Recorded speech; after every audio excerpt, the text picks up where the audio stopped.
Communiquer comme un pro quand vous êtes auto-entrepreneur, c'est ce que je vais vous montrer dans cette vidéo. Donc vous êtes auto-entrepreneur, mais vous ne savez pas à qui vous devez vous adresser en priorité pour vendre vos produits ou vos prestations. Vous n'arrivez pas à savoir ce que vos clients veulent, quels sont leurs principaux problèmes, et donc en conséquence, vous avez peut-être beaucoup de mal à adapter votre offre en fonction de leurs demandes. Vous communiquez sur votre activité, beaucoup, mais comme vous n'êtes pas un professionnel de la communication, les résultats, en fait, tout simplement, ont du mal à arriver et vous avez l'impression que vos efforts sont vains. Vous travaillez beaucoup pour vous faire connaître, pour développer votre clientèle et malgré tous ces efforts, les résultats sont en dessous de vos espérances. Il se peut que face à cette situation, donc, à certains moments, de temps en temps, vous soyez découragé et que vous vous disiez même, que vous vous demandiez même à quoi ça sert de communiquer sur votre activité d'auto-entrepreneur. Je suis moi-même passé par ces moments assez délicats quand j'ai monté mon premier business en tant qu'auto-entrepreneur il y a un peu moins d'une dizaine d'années.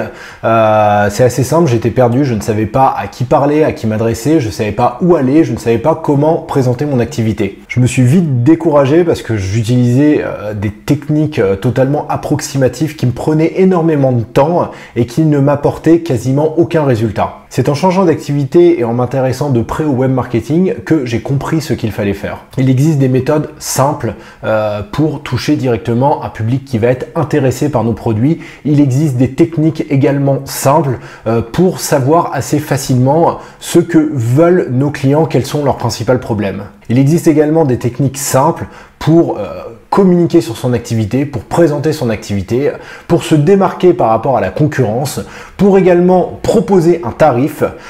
Toutes ces techniques, elles ne vont pas vous demander d'avoir des compétences particulières et elles ne vont pas non plus vous demander de vous pencher sur un plan ultra élaboré qui va peut-être vous demander des heures et des heures. Faire un plan de communication, ça va vous permettre de répondre à un certain nombre de questions élémentaires sur votre business et de très rapidement connaître votre marché. En connaissant votre environnement, votre marché, vous aurez toutes les chances d'atteindre très facilement des clients potentiels et de remplir très vite votre carnet de commandes. Les entreprises engagent des agences de communication qui leur coûtent très cher, parfois des milliers d'euros, pour arriver au même résultat que là où vous allez arriver si vous suivez les quelques conseils que je vais vous donner maintenant. Vous voulez savoir quels sont vos futurs clients?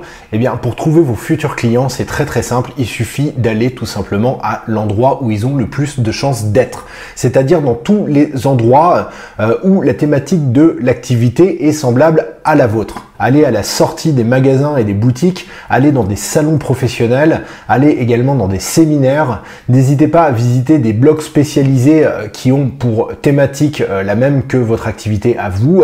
Allez également sur les forums de discussion sur Internet. Comment faire pour connaître les attentes de vos futurs clients? C'est très simple. Il vous faut impérativement connaître les problèmes de vos clients si vous voulez bien communiquer avec eux. Et pour connaître les problèmes de vos clients, donc, vous avez deux solutions. Si vous avez déjà des clients, eh bien, tout simplement, posez-leur directement la question. Ça peut paraître un tout petit peu bête, mais il y a beaucoup d'entrepreneurs qui ne le font pas et ils se privent d'une ressource très importante pour leur business. Vous pouvez également leur poser la question par mail. Ça leur donnera tout simplement un petit peu plus de recul et un petit peu plus de temps pour vous apporter une réponse claire et précise. Si vous souhaitez connaître les problèmes dans votre thématique pour un grand nombre de personnes, les forums de discussion sur Internet vous apporteront des réponses. Les discussions les plus populaires seront celles où le problème est le plus grand. Vous pouvez regarder aussi dans votre thématique quelles vidéos ont été les plus vues dans les 6 derniers mois sur YouTube. Et une fois que vous avez détecté ces vidéos, allez analyser les commentaires en bas de toutes ces vidéos. Vous pouvez en faire de même en étudiant les requêtes les plus tapées sur Google ces 6 derniers mois et en allant voir les articles qui remontent sur Google en rapport avec ces requêtes et toujours en allant voir les commentaires qui sont en bas de ces articles. C'est tous les utilisateurs qui s'expriment et qui mettent à jour donc leurs problèmes. Il y a une chose qui est très importante également dans votre communication, c'est de faire très attention, de très bien travailler votre proposition de valeur. Votre proposition de valeur, c'est l'un de vos atouts les plus précieux et c'est quel problème de vos clients, votre produit, votre prestation vient résoudre. Il faut que votre proposition de valeur soit irrésistible. Il faut que le client s'aperçoive tout de suite quand il a en face de lui votre proposition de valeur que sa vie va changer, que son problème va définitivement disparaître. Pour bien communiquer également, il faut bien définir sa zone d'action. C'est votre zone d'action qui va définir votre zone de prospection. Donc si par exemple vous vendez des produits que vous livrez dans toute la France, vous pourrez prospecter dans toute la France. Si vous faites une prestation de service à Nantes, eh bien vous ne pourrez prospecter que sur Nantes et ses environs. Il y a une chose qui est très importante en communication également, c'est d'apprendre à placer son produit. Qu'est-ce que votre offre apporte de plus par rapport à la concurrence?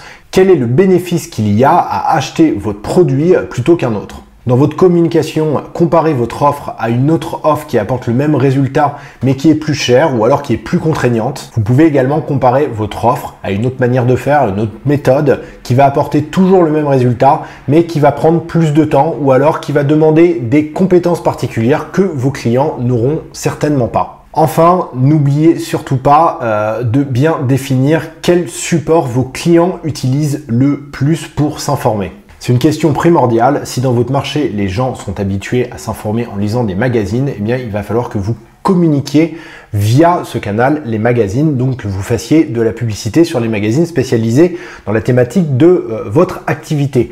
Si dans votre activité, les gens sont habitués à s'informer en allant sur Internet, eh bien, il faudra peut-être penser à faire un blog ou à faire de la publicité sur Internet avec Facebook ou encore Google AdWords.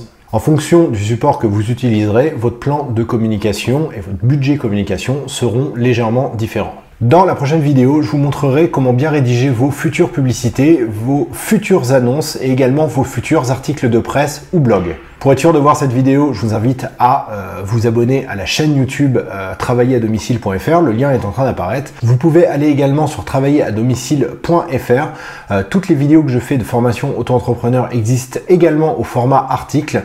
Donc si vous préférez lire, je vous invite à aller sur travailleraddomicile.fr. J'ai également plein d'autres articles sur d'autres thématiques concernant le travail indépendant. Je vous dis à la prochaine vidéo.